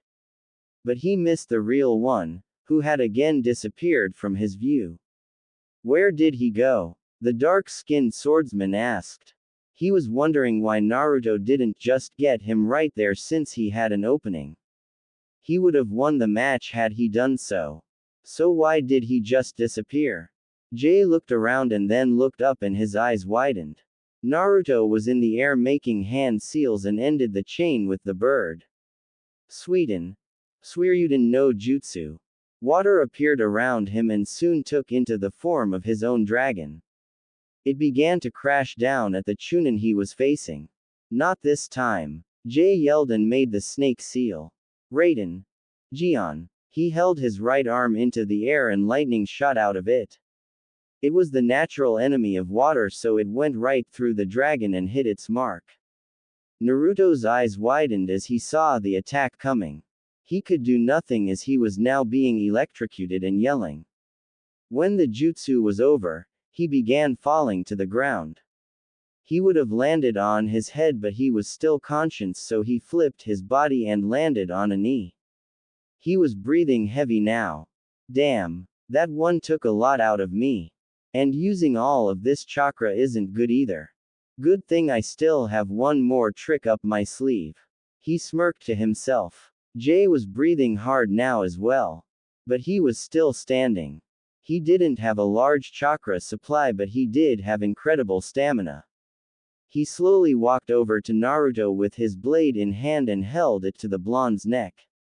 It's over. Hey. Naruto laughed and formed a Rasengan. It's not over until the fat lady sings. And disappeared in a yellow flash. Everyone, including the Raikage, nearly had their eyes out of their sockets. They just witnessed a legendary technique and it left them starstruck. Naruto reappeared behind Jay and slammed the Rasengan into the man's back. Jay was sent spinning like a pinwheel from the middle of the stadium and hit the wall ahead of his with his chest and head. He was left on the ground nearly unconscious. Naruto walked over breathing really hard and stared down at the Chunin that he knew he had just defeated. How? Jay asked weakly. When we clashed our kunai at the beginning of the match, Naruto said, remembering the scene. I placed the seal on you and used a small genjutsu I learned to keep it hidden. So it was my trump card in case the fight didn't quite go as planned. He laughed. Jay looked at the blonde in shock. He had it planned since the beginning. All in all, I never really had a chance. He smiled. I admit defeat. And the crowd roared. Appeared behind the two and walked up to them. I guess that makes it official then. Namikaze Uzumaki Naruto, you are now a shinobi of Kumo. And now your rank placement, Chunin. That made the crowd boo, which caused a vein to appear on A's forehead. Who asked you? Naruto laughed. I can live with that. I know I'm not strong enough for Jonin yet, so I'm fine with it. He smiled. It's not that, Naruto. You have the skills for a Jonin just for your strategic planning and ability to execute them. But I want you to get experience first. And when you can put on a good match against my brother, you can have that rank. Hell, I might make you my successor if you're able to do that. I joked. But, of course, Naruto didn't take it as a joke. He now had a determined look on his face and stared at the Raikage. Then that's what I'll do. If I can't make Hokage anymore, then I guess I'll have to go for Raikage, right? He smirked. He put his blade back and saw the expression of the Raikage, who was sweat dropping. What? Let's just go and get your paperwork done. Medic. Take care of Jay over here. A yelled and walked away with Naruto. Mountain range near the stadium. What is the status of the Kyuubi's Jinchuriki? Itachi heard in his head from the leader, Pain. He and Kitsune were observing the match that was between Naruto and a dark-skinned man. He's officially a ninja in Kumo. What are your orders, leader? Itachi asked with his monotone voice. Capture him. The order confirmed. Sorry about the really long delay, guys. But school caught up and so did sports. Then I got lazy during, so I didn't have much writing time. But I hope the chapter is good to you guys. Just tell me if it sucked or not so I could improve on the next chapter. And just to let anyone know, I know I had the cloak tailored white and said the color was noticeable, but it's Naruto we're talking about. Yugito needed a good reason to get him to change. And I kept the flak jacket white because it's Kumo's color. I'm not changing that. So yeah, will Naruto be captured? Will he ever learn how to do the Haraishin from a distance instead of point blank? Will Sasuke ever stop being gay? Find out on the next Dragon Ball Z. Oops, I mean Namikaze of Lightning. Thanks for reading. Naruto and the Raikage were now back at the mansion and the dark-skinned man was sitting behind his desk. Naruto stood in front of him with a victorious look. Smiled at seeing the boy have a moment of victory, showing that he probably didn't have much of it. Well, that was a great fight, Naruto. Who knew you could take out one of my top Chunin here? Sign this. I told him and slid a paper towards Naruto. What is it? It's the document stating your instatement into the Kumo Shinobi Force.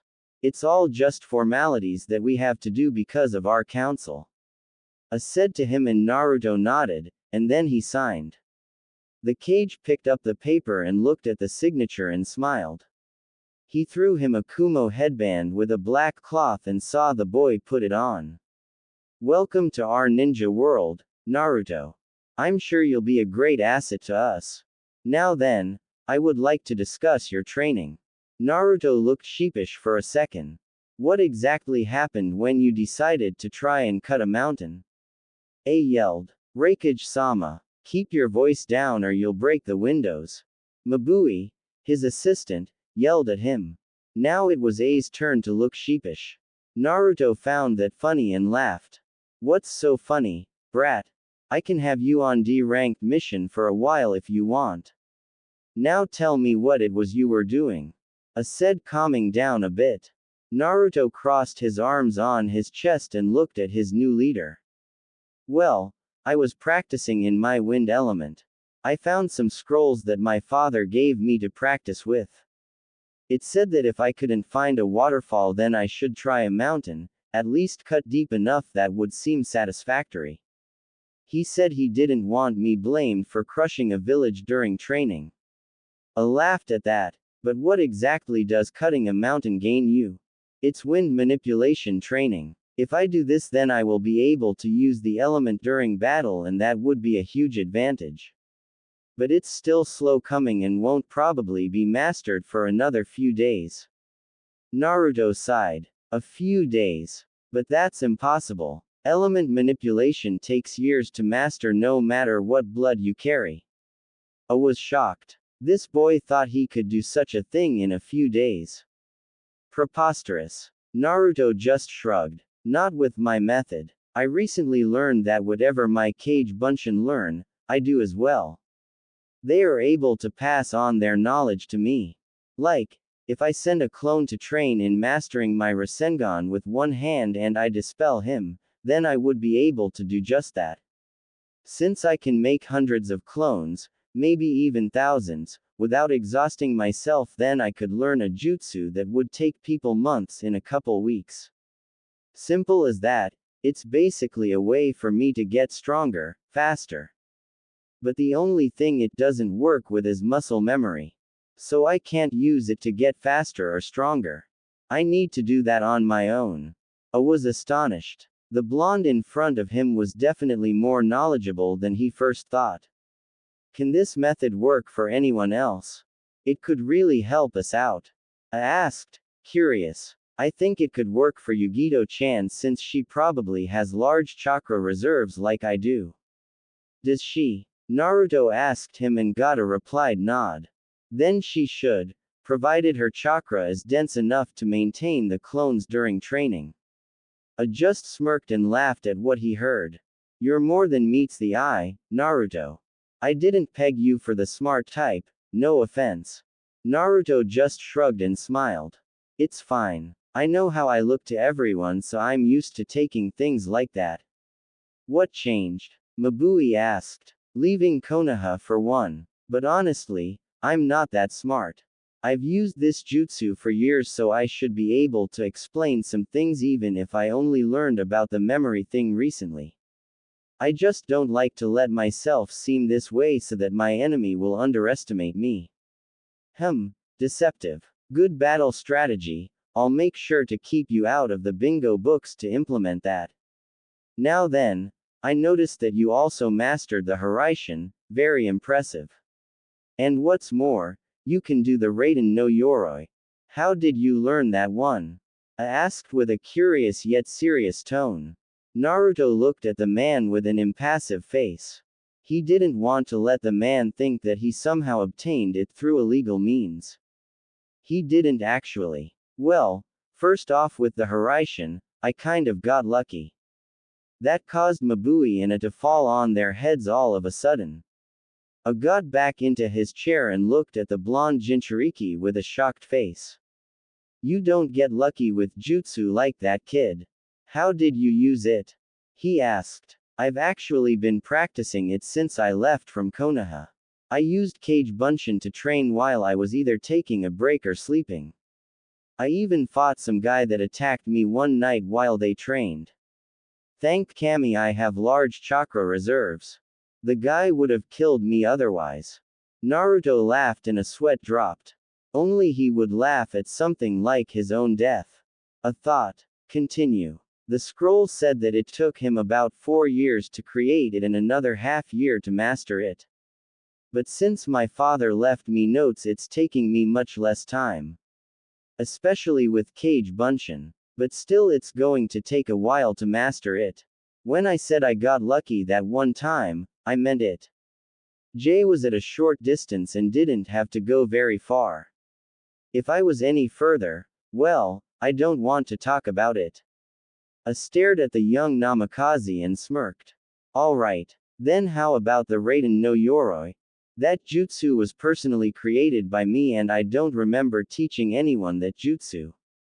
Not sure. Naruto shrugged. It was in the scroll and it said it was perfect practice for lightning manipulation. But, like the Hiraishin, it's not mastered yet either. It can only withstand one hit before it dissolves. I don't think my dad stole it from you or anything though.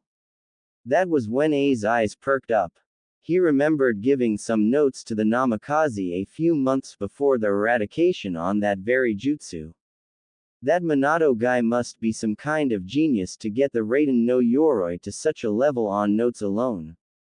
The Kage looked back at Naruto again and smiled. Alright, I believe you. I forgot I gave a scroll to your clan before they were eradicated. The ending made Naruto cringe. Now then, on to other things. You remember when I told you about someone who knew about Rantan, correct? Naruto nodded. Yeah, he could really help me out with this. I want to be stronger than my dad and be the strongest ninja I can be. He grinned widely. Nodded. Darui. Get your in here. That earned him a smack to the back of his head by Mabui. The Kage just mumbled something about her as the door opened. That was when a silver-haired, dark-skinned man walked in. He had a lazed look on his face and wore a high-collared sleeveless uniform, loose-fitting pants, and one strap over one shoulder flak jacket of a Kumogakur Jonin. Naruto couldn't see them but the man also had a tattoo on each shoulder. Hey, you called? The man asked with a very dull tone. Smiled. Hi, I have someone here who may have what it takes to learn Rantan. You think you'd be able to train him? Darui looked at the blonde with the eyebrow of his visible eye raised. You're the kid from that fight against Jay. You did pretty well considering he's a top chunin. Hey, you look familiar, have we met? He asked. Naruto shook his head. I don't think so. This is the first time I've been in Kumo in my life. And I don't think I fought you either. He's from the Namikaze clan, Darui. Interrupted. He's the last living member, didn't you hear me yell that? Darui shrugged. Not really, I thought the whole talking part was dull. Got a tick on his forehead while Mabui giggled and Naruto laughed. But the whole clan thing changes things. I'll train you if you want. I owe your clan that much for what they did for me. The silver-haired Jonin said. What did they do? Naruto gave a look of curiosity. Darui was taken in as a child by the clan and became a protector of the Namikaze. Those tattoos he has were created by them to allow him to use the Rantan bloodline and also shows that he has inherited the abilities of the Sandaime Raikage, the user of Black Lightning. You have your work cut out for you, Naruto. Explained. I'll meet you at your training grounds at 5 in the morning tomorrow. If you don't show up, I won't train you. Darui said and sunshined in a flash of lightning. Laughed at the face Naruto made. The boy was downright distraught but then he composed himself. Is that all, A-san? I want to get back to training. Naruto said looking at the dark-skinned man. Nodded and Naruto exited the building. Raikage-sama, shouldn't you have told him about the CRA? He should know something like that if he want to rebuild and revive the Namikaze clan. Mabui asked. Oh, I simply forgot to mention that. Why, are you anxious at being a possible candidate, Mabui-san? Grinned mischievously. The assistant blushed and looked away defiantly. Perverted old man. Naruto was again walking the streets of Kumo. He wanted to get back to training but he was feeling the strain of using an imperfect Hiraishin on his body. It hurt like hell but the Kyuubi should heal it in another hour or two. Until then, a nice soak in his onsen should be a good stress reliever. He smiled as he walked and the people who said their greetings, he would return just as kindly. Who knew all I had to do to get respect was leave Konoha? I should have done it years ago. But then he felt bad at what he thought. Leaving Konoha meant that he would possibly never see his friends again. Not Sakura, whom he can't return his promise now since the bastard was a Konoha missing nin. He couldn't hang around with Shikamaru or challenge Choji to eating contests. He never really hung out with Ino, so he didn't really miss her much. She was just like Sakura but didn't hit him over every little thing. That got him thinking, why did he like Sakura anyway? He always tried doing his best to get her to acknowledge him, but she would hit him and say something like, "Get away, Naruto baka. Sasuke-kun is the only one I want." But she didn't say anything like that since he came back, so maybe she got over the tem.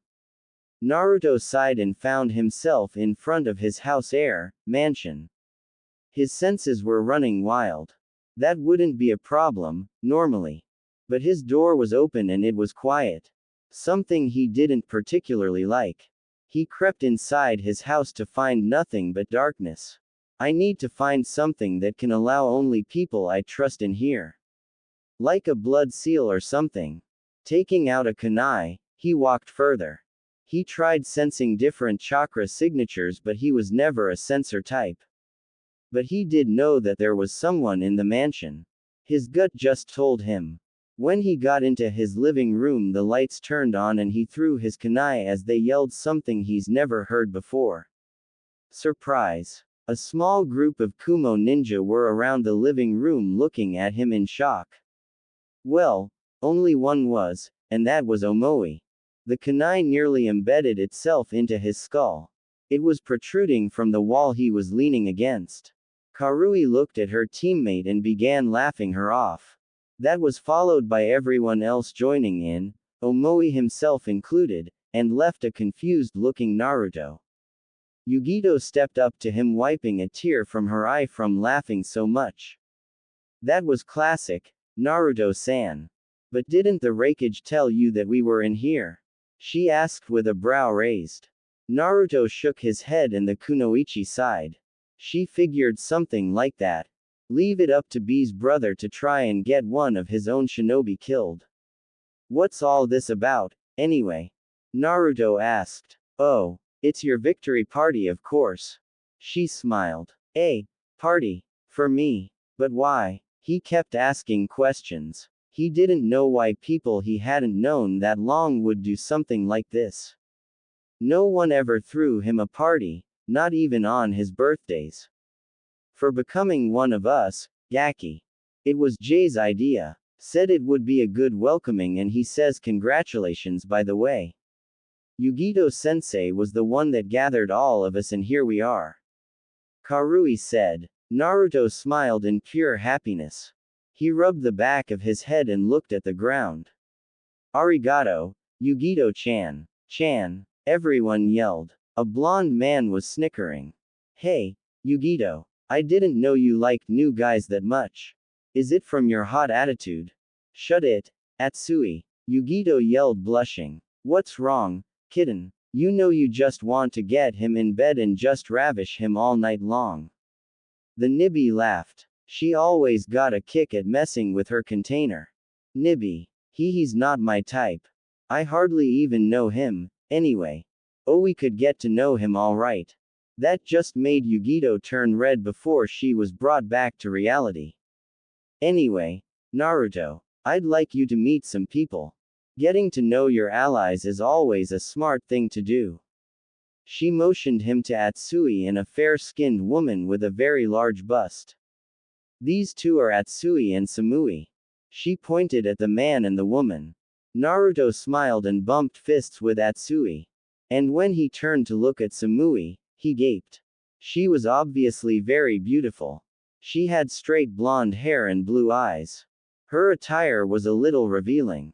She wore a very low-cut outfit with mesh underneath, a short skirt and red hand guards, high boots and what appeared to be a modified Kumogakure flak jacket that covered her stomach only. Naruto didn't see or hear them, but Omoi, Yugito, and Karui were watching the ordeal out of earshot. When the blonde Kumo nin saw Naruto looking at Samui's face, she snickered and held out her palm to the two cousins. They groaned and paid up. Damn it, I was hoping to get more candy with that, said Omoi. Before Naruto was caught staring for too long, he smiled at the woman and held out his hand. Nice to meet you, Samui-san. She took his hand and he kissed the top of it.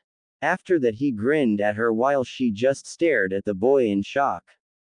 No man had dared do that to her after she built a reputation for being cold.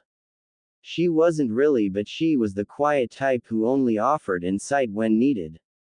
Likewise, Namikaze-san, she said to him with an expressionless face, as usual. Atsui snickered. Looks like we got a playboy in our ranks, boys. You got balls, kid. No man has gotten away doing that to my sister. I'll let it slide this one time since he was trying to make a good first impression. Not a bad way though, Namikaze-san. Samui said, still keeping her neutral face on. Ahem. Well, on to the others, Naruto-san.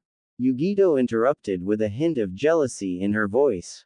She grabbed him by his collar and began introducing the others present.